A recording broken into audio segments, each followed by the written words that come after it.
Breaking news on Morning News Now, a bombshell leak out of the Supreme Court that could impact the lives of millions of Americans in the decades-long debate over abortion rights.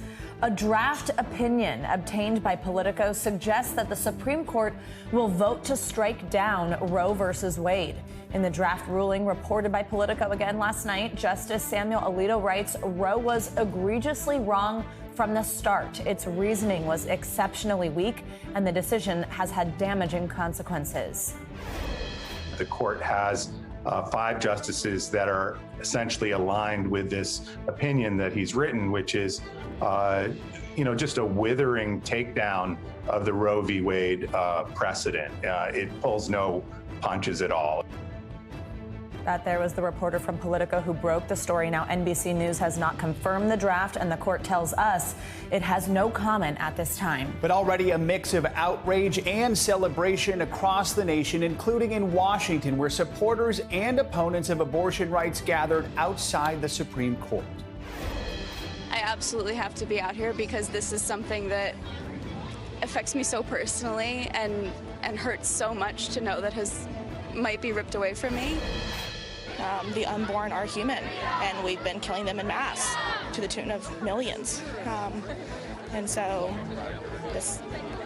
I have no words. I have no words. If Roe is overturned, then it would be up to individual states to decide if and when abortion is legal. Experts predict that about half of all states could make abortion illegal. In some states, it would happen instantly. Good morning. Good to have you with us. I'm Joe Fryer. And I'm Savannah Sellers. The Supreme Court's final decision could still change, but this revelation is causing shockwaves throughout Washington and the country this morning. We do have team coverage right now. NBC News legal analyst Cynthia Oxney with what it all means and what happens next. But let's start with the latest out of D.C. and White House correspondent Mike Memoli.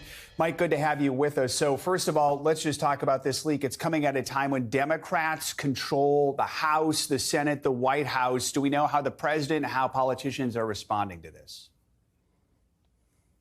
Well, Joe, we haven't heard from the White House declining to comment after this story broke last night. That's likely to change when we see the president leave the White House in just a few hours to travel down to Alabama.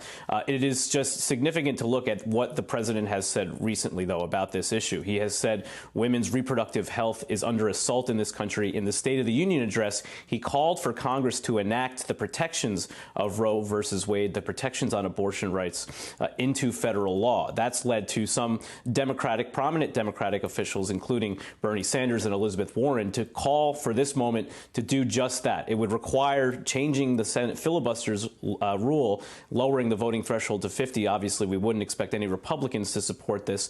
That's an internal fight for Democrats. But we will likely, as I say, hear from the president later today. And we're also going to hear from Vice President Harris. She was already scheduled to speak at a gala dinner tonight for Emily's List. That is a Democratic political organization that supports candidates who support abortion rights. So this is an issue that will likely become front and center as we move forward, especially for the Democratic Party. We want to bring in NBC News Justice correspondent Julia Ainsley right now. Julia, NBC News has not obtained or confirmed this draft put out there by Politico, but what do we know about this document, and what are the implications if Roe is overturned? Well, that's right, Joe, and it's probably unlikely that anyone will obtain this because it's such an unprecedented leak. But when you look through this document, it does seem to line up to exactly where the court would have been in their drafting decisions in February. Again, they heard these oral arguments over the Mississippi case that banned abortion at 15 weeks in December. This would have been about where they were, having figured out who was in the majority, who was in the minority, and having Alito draft this opinion, being the one to speak for the majority. It also shows that we're not clear where the Chief Justice would stand on this issue, since he would normally be the one to write the majority if he were indeed on that side. It could be, though, that he just hasn't picked a side. And you were right to point out that these are decisions that could change. That is a big reason why things never leak from the Supreme Court, because these justices stay so insular so that they have the will to deliberate, to change their minds, to look at how someone else might present an opinion and then be swayed. That's the way this body is supposed to work. But right now, if you take a look at where things stand, and if they didn't change, it seems that this would not be what some had predicted to be a slow kind of weakening of Roe, but instead this would obliterate Roe. And Julia, you mentioned this leak itself is shocking. There is a lot of speculation out there, but at this point, that's really all it is speculation, right? We really have no idea where this leak came from, do we? Really no idea. I mean, we know that it's usually a very small number of people who are able to see these documents. It has never happened. A leak like this has never happened in the modern history of the court. You just have to think about what the topic is here, and that this isn't leaking about some kind of arcane law or something that's very in the weeds. This is perhaps the most hotly and highly watched decision over the modern history. There have been so much debate over this issue since the court ruled about 50 years ago on this issue. And so it could be that whoever this was who leaked it felt that there was some moral implication to do so, either pro or anti-abortion rights. And so now we'll be sitting to see how things could change and how the court will respond. So far, the court has made no comment on this, but no doubt they are rattled, Joe. Mike, this would be a legal decision with huge political ramifications. In August 2021, NBC News poll found 54% of Americans believe abortion should be legal. Democrats were heading into the midterms facing strong headwinds. Could this outcome, this decision by the court, if it happens, change the dynamics this November? And if so, how?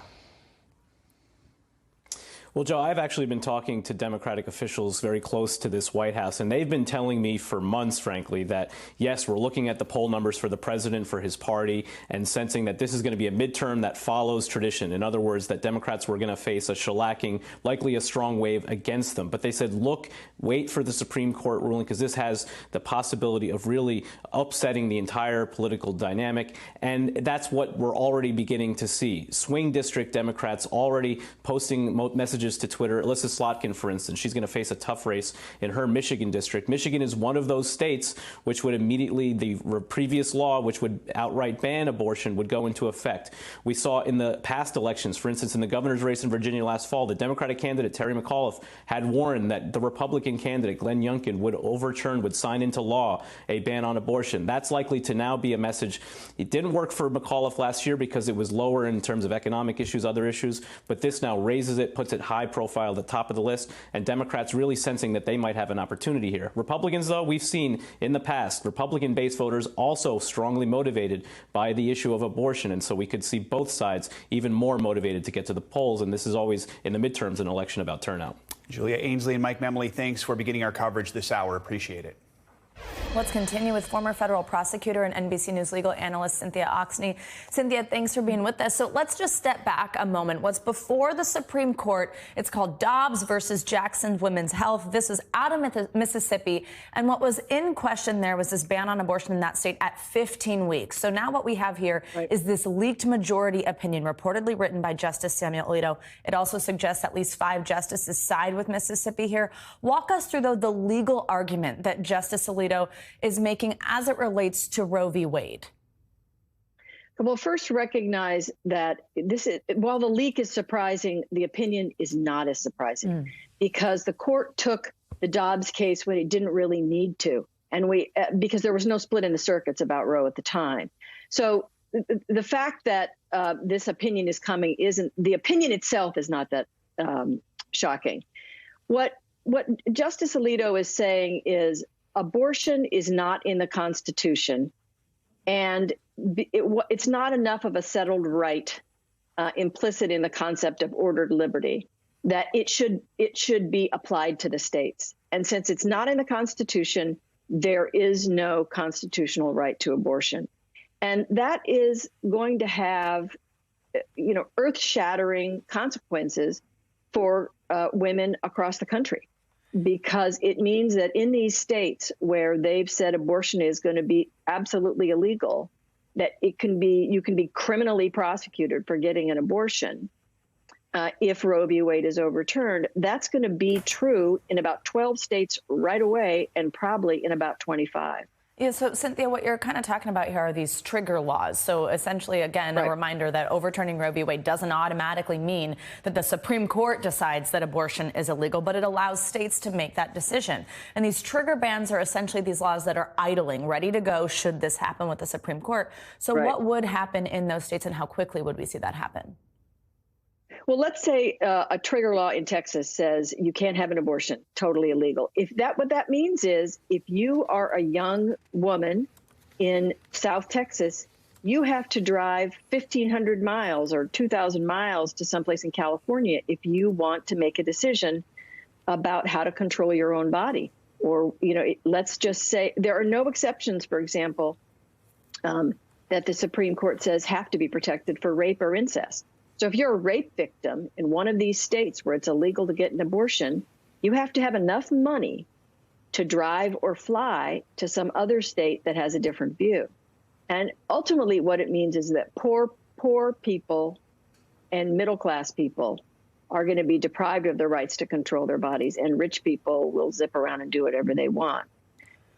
It's a very dangerous situation, because probably what will happen, which is what the history tells us, is that abortions will continue, but they will not be as safe. People in Texas will drive to Mexico, for example, where they will be much more dangerous. So, Cynthia, let's broaden out a little bit about what this kind of says about the Supreme Court and what we could see. I mean, what Roe effectively provided was a constitutional right to an abortion. And then if this reported draft does, in fact, reflect the decision that we'll see later on, it would essentially be the first time that a constitutional right was granted by the Supreme Court and then subsequently taken away by the Supreme Court. So this raises the question if this could happen to other rights that the court's decisions have provided. This was rooted in privacy, and that principle is the same for birth control, the same for same-sex marriage.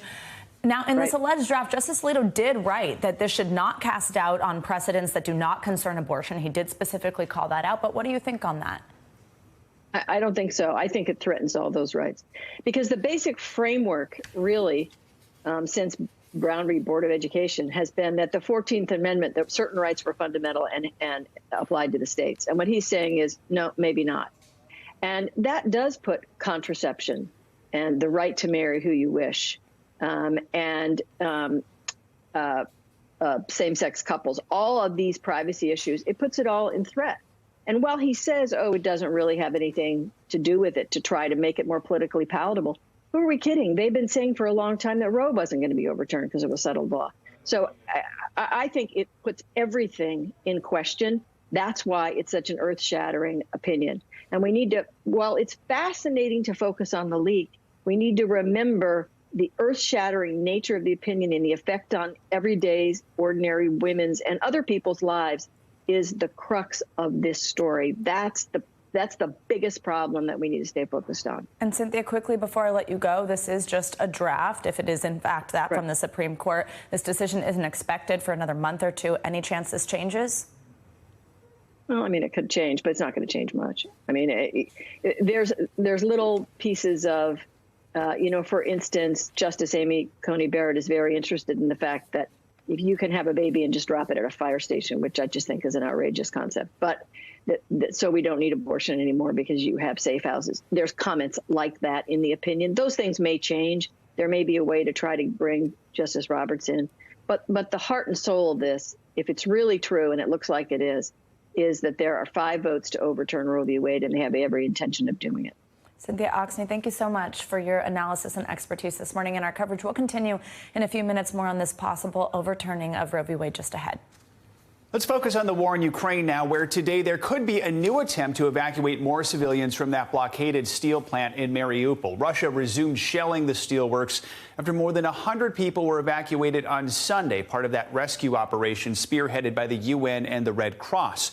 That first group of people is now heading toward the southeastern city of Zaporizhia, which is preparing to welcome the evacuees. NBC News foreign correspondent Matt Bradley is there for us and filed this report. Well, I'm here in Zaporizhia, only a few hours drive from Mariupol, where we are still waiting to hear about those civilians who have been evacuated from that Azovstal steel plant, where they've been hiding out underground for months now. Now, we've heard that some of them have been evacuated, but those efforts to get them here in Zaporizhia, where most people have been coming from the southern area, you can see this is where cars pull up, that's been slowed, and now there's no real information on where those people are or the status of that evacuation. Instead, Russia is continuing to bombard the eastern part of the country, the Donbass region.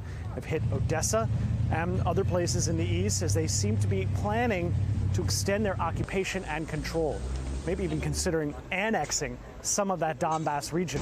Now, that's particularly threatening, and one of the reasons why, as the guns have started to fall silent in certain parts of the country in the east in preparation for that evacuation from the Azovstal steelworks, a lot of people have decided to just take matters into their own hands and try to make it over here as much as they can, and that's why we're seeing cars filtering in. But again, we haven't seen anything from Azovstal. Now, all this comes as European Union countries are making preparations or considerations to try to increase their financial and economic pressure on Russia. We've heard new signs from Germany, which since the beginning of this conflict, Germany has been a laggard in terms of its willingness to punish Russia. Germany now saying that they will consider a phased approach to ban oil imports from Russia. Now, this would be very difficult for a lot of countries, especially those Eastern European countries whose infrastructure relies on oil from Russia. But as we've seen, Russia has already cut off gas supplies to Bulgaria and Poland. Now, this is because those countries refused to pay in rubles as Moscow demanded. So this is putting a lot of countries in a very, very difficult position. But the political will behind punishing Russia is motivating a lot of European countries to take ever greater action. And that's why we could see a sixth package of very harsh economic sanctions from the European Union being discussed or even implemented as early as this week. Matt Bradley, NBC News, Zaporizhia, Ukraine. Joe Cirincione is a distinguished fellow at the Quincy Institute for Responsible Statecraft, and he joins us now to talk more about the situation in Ukraine. Thanks so much for being here. So the U.S. ambassador to the Organization for Security and Cooperation in Europe says Russia is planning to annex those separatist-backed republics in eastern Ukraine. First, let's listen to more of what he said yesterday. The reports state that Russia has plans to engineer referenda on joining Russia sometime in mid-May, and that Moscow is considering a similar plan for Kherson. Now, the international community, including the OSCE, where I work as ambassador, has been very clear that such referenda, such sham referenda, fabricated votes, will not be considered legitimate, nor will any attempts to annex additional Ukrainian territory.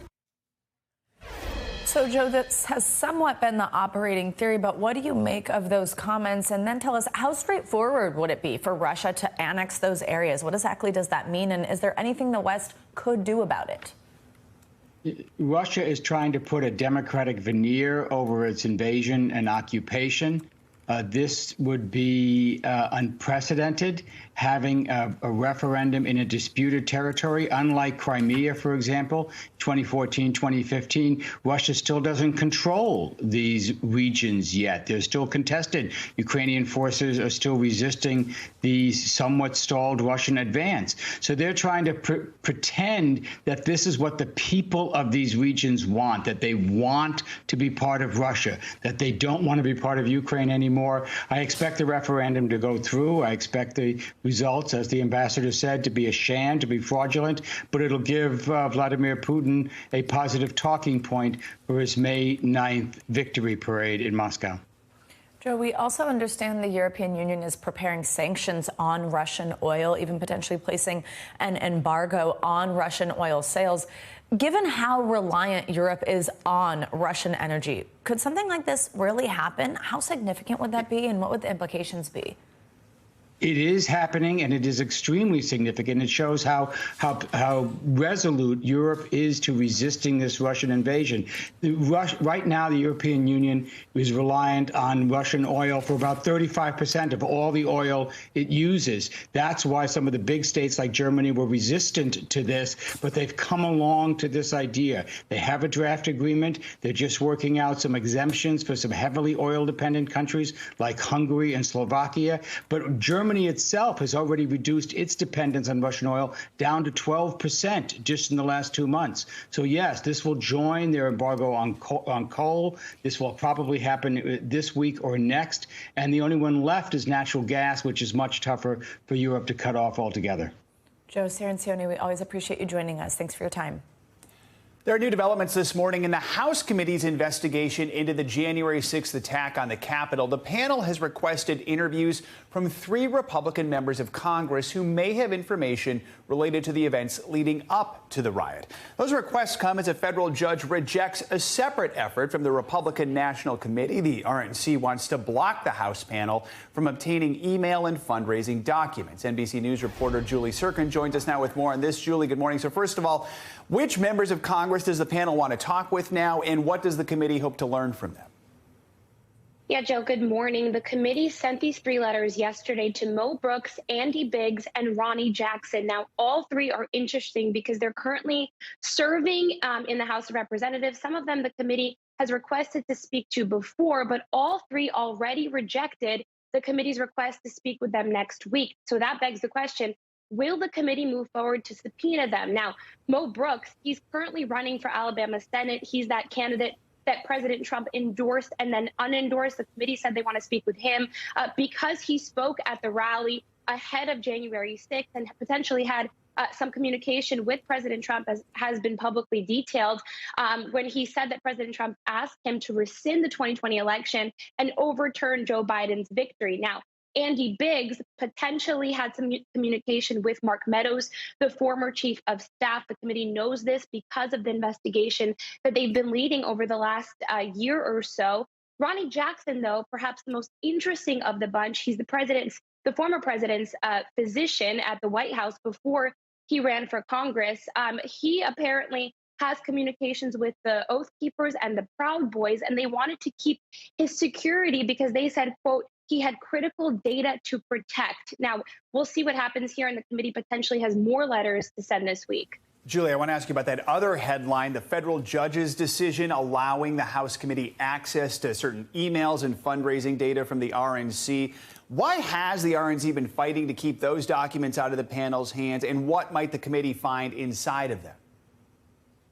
Yeah, the committee requested a while ago, I should say, from the RNC to see documents, specifically emails from donors via a third party over a 2-month period, just before the election, November 3rd of 2020, and through January 6th on the day of the insurrection.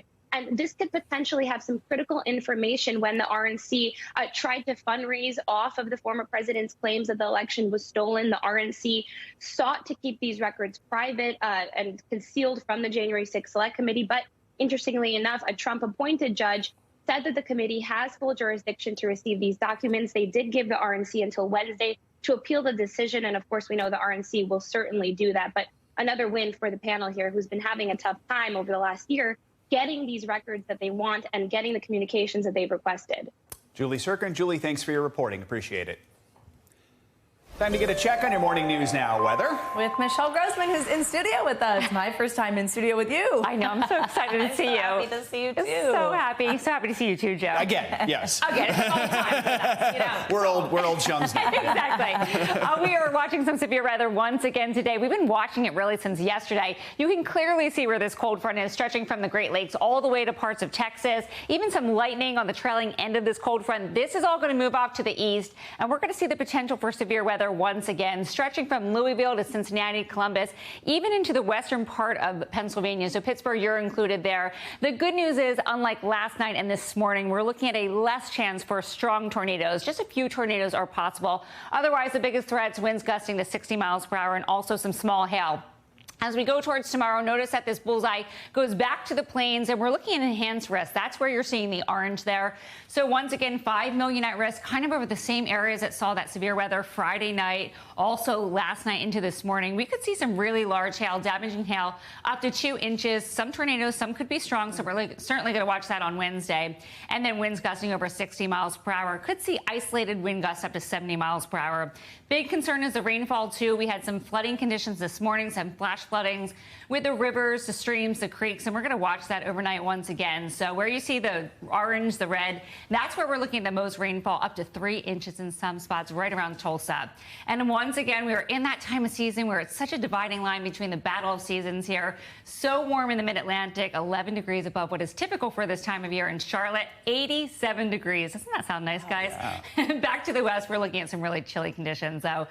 We're looking at Chicago, 16 degrees below typical for this time of year, coming in at 50. That's not sounding as nice. Then as we go towards tomorrow, we still see that yellow on the map. So even up to D.C., 82 degrees. That's 10 degrees above where we usually end up this time of year. Still in the 50s and 60s behind this cold front. But guess what? We get into the action in the mid-Atlantic and Northeast by Thursday and Friday. Temperatures dipping into the 60s and in the 50s in New York City on Saturday. Washington, D.C., you're going to drop about 10 degrees, too. So, you know, it's just that time of year. It's May. Cinco de Mayo looks good, though. Yeah, that's good. Well, right. Important, We're right? good. We'll start getting those margaritas ready. Yeah. Michelle, she walks, she talks, she clicks. This is so fun. I took off my pajama pants.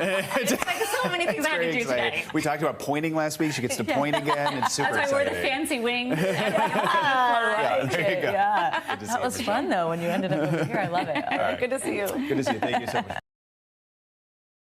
Thanks for watching our YouTube channel. Follow today's top stories and breaking news by downloading the NBC News app.